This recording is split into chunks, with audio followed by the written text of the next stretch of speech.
Hello again. I'm back, and just had another vlog to do, and wanted to do it and kind of get it over with before I forget what I was going to say. This vlog is about a article I saw yesterday on one of my favorite blogs and that I love, and probably the only one that I actually read with any regularity beyond black and white. I don't, you guys already know I don't roam the internet. There's so much craziness and people got so many issues and stuff, and they're all on the internet trying to, write crazy articles about them and stuff. And so I don't roam the internet regularly and stuff trying to get all that stuff because I don't want all of that in my zone. I don't want all of that in my spirit and in my mind and stuff. So there's just some things that I just avoid for my own mental health sake. But this was an article she wrote about another article that was on another not to be mentioned not to be mentioned online magazine. You'll have to read the article. If you're on my blog, you'll see a link to her article because I don't want to talk about anybody else's article without giving a link to it.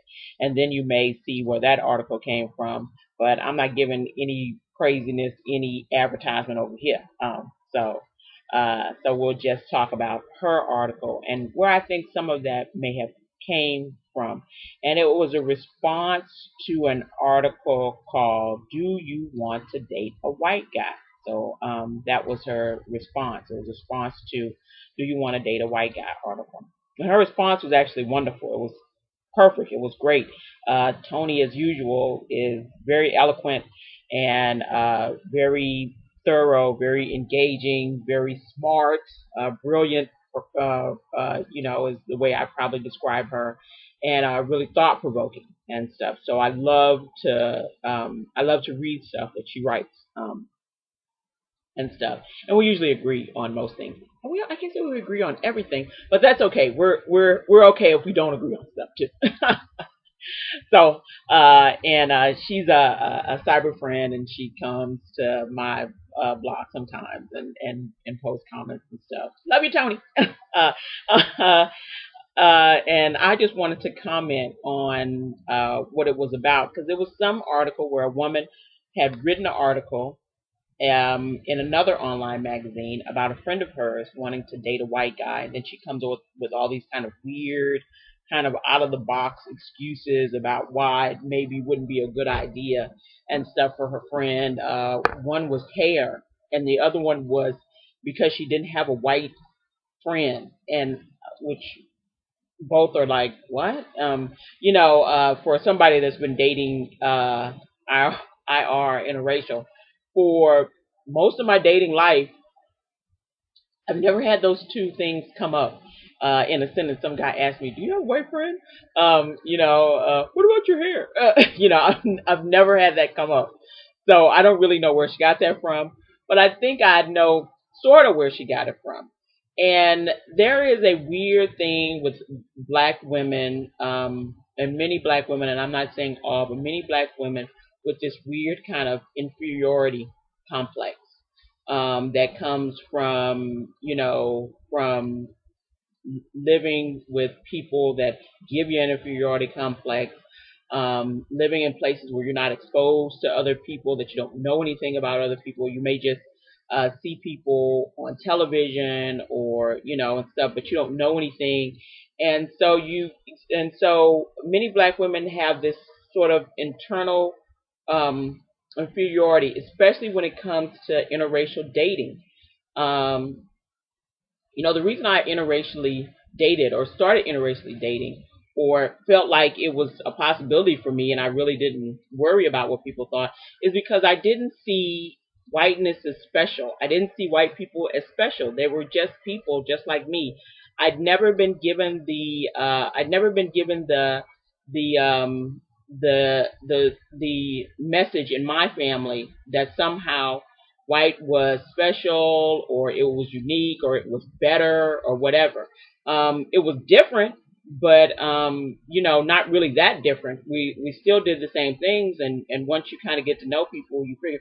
I mean, I had friends and spent the night over people's houses. People spent the night over my house. We did stuff together and all that, in the vein of having these relationships, going to school with people and stuff. And so there was never this kind of special uniqueness that white people were weird or like aliens or something. And I think that's happened to both sides, for black women and for some white men. It's just the people are so unfamiliar, they start, instead of them thinking that people are humans, they start thinking that people are special aliens and that they're so overwhelming, they're who they are, their color is so overwhelming, it overwhelms everything else that you could ever think or see about a person, and stuff, which is just weird.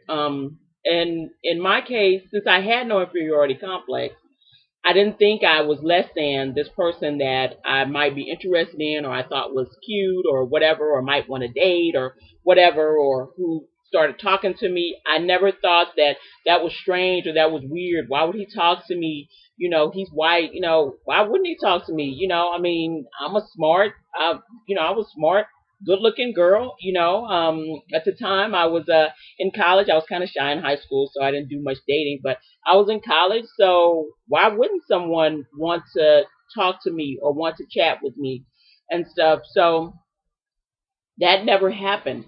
So I never got this thing about being inferior. But I think the thing is, for many black women who have never dated IR and maybe see a friend wanting to do it, all their inferiority complex just comes back up and they start making comments to the friend about, well, he's not going to like you. What if he doesn't get along with you? What if he doesn't know about your hair? What if he doesn't understand your struggles and stuff? Which I don't know. I ain't never had no struggles, but whatever and stuff. But what if he doesn't understand your struggles or the food you eat, or what if what if he called you the N word, which is always the I've had somebody actually say that to me, which is just always the funniest thing I've ever heard in my. Why ever in life would somebody I'm dating call me that? I just don't even understand that. Why would that happen? Why would that ever happen? And then why would I date somebody? Why would they? That doesn't even make any sense. But whatever. Um, People have that, and then they have this inferiority complex that comes up, and so they start questioning you on this really basic, little stupid level, and stuff. Not like really important stuff, like if you met a guy, well, is he a good guy? Does he come from a good family? Does he have a job? Is he generous? Is he compassionate? Does he have the personality that you like? Those sorts of things matter, not whether or not he's going to get your hair. Most men don't get hair anyway. Most men don't get most things about women. So, or whether or not you have a white friend, which I'm not, I mean, I have one, but I never thought that was a requirement, but whatever. Um, and stuff, and him wanting to know, and stuff.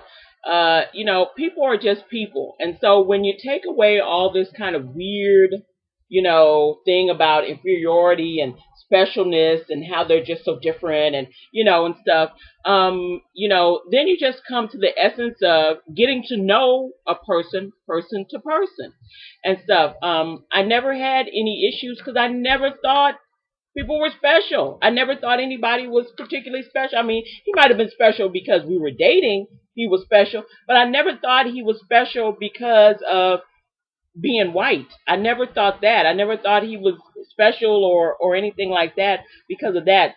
That makes no sense, And also, what happens too if you do that, if you give people this specialness or this special title or this, whatever, I've never been with this sort of person, so they're just so, it's so amazing and they're so and stuff, and then they break your heart, then you're really upset because essentially it's not the person breaking your heart, it's like the whiteness breaking your heart.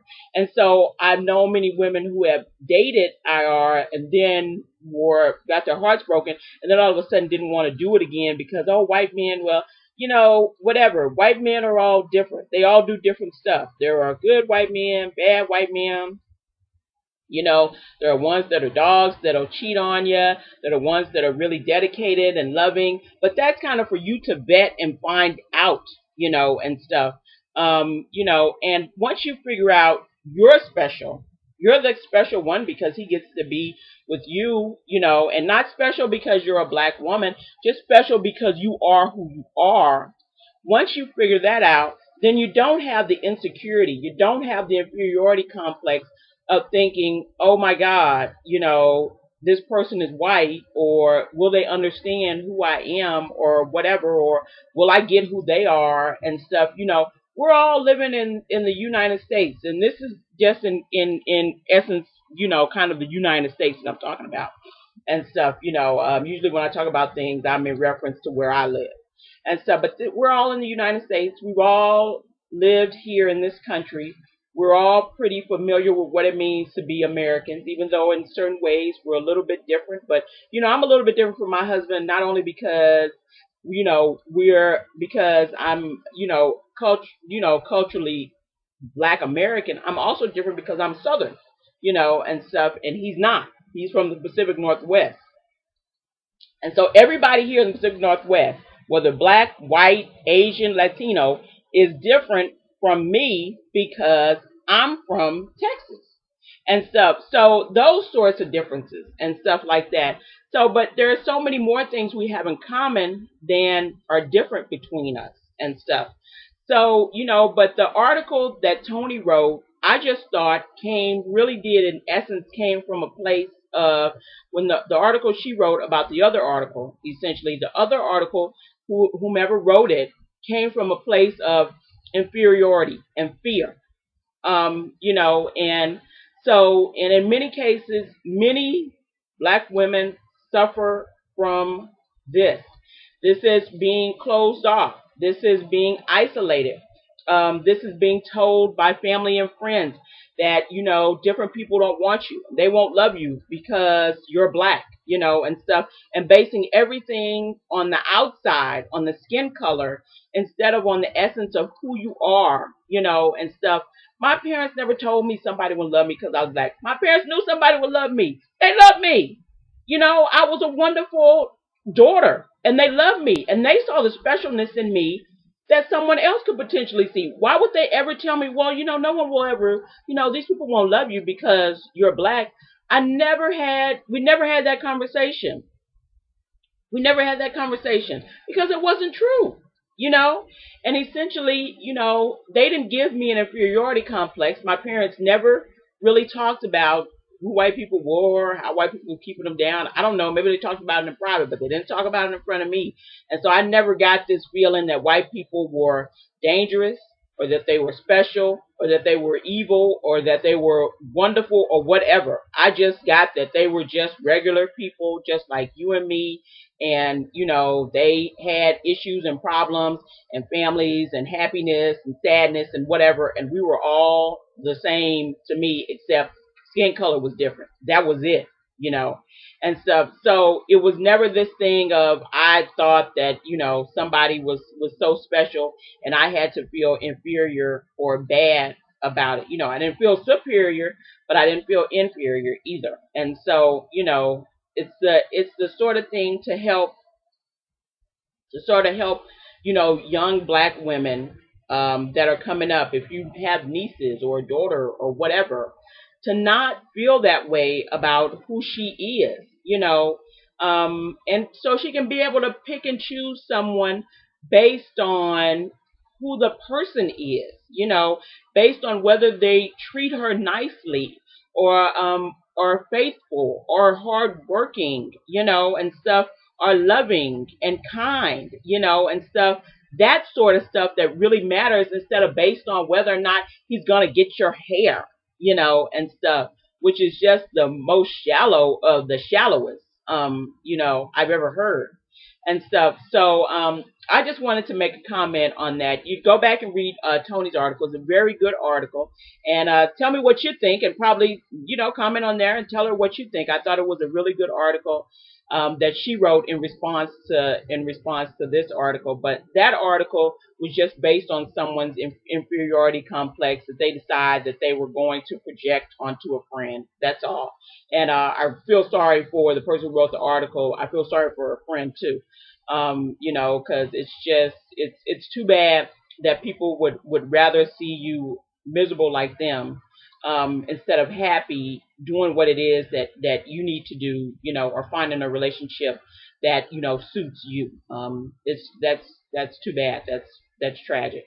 But I'm happy that I didn't have those kind of issues and those kinds of problems, and I could choose for myself who I thought would make me happy, or who I could be happy with and stuff. I didn't always choose great, but most of the time it was okay and stuff. So, but I got the choice. I made the choice, and I didn't make the choice out of feeling inferior or fear or scared about who this person was and stuff. Based on whiteness or whatever. So I'll talk to you guys later, and you guys have a nice day, and I'll see you later on this week with another blog problem. Okay, bye bye.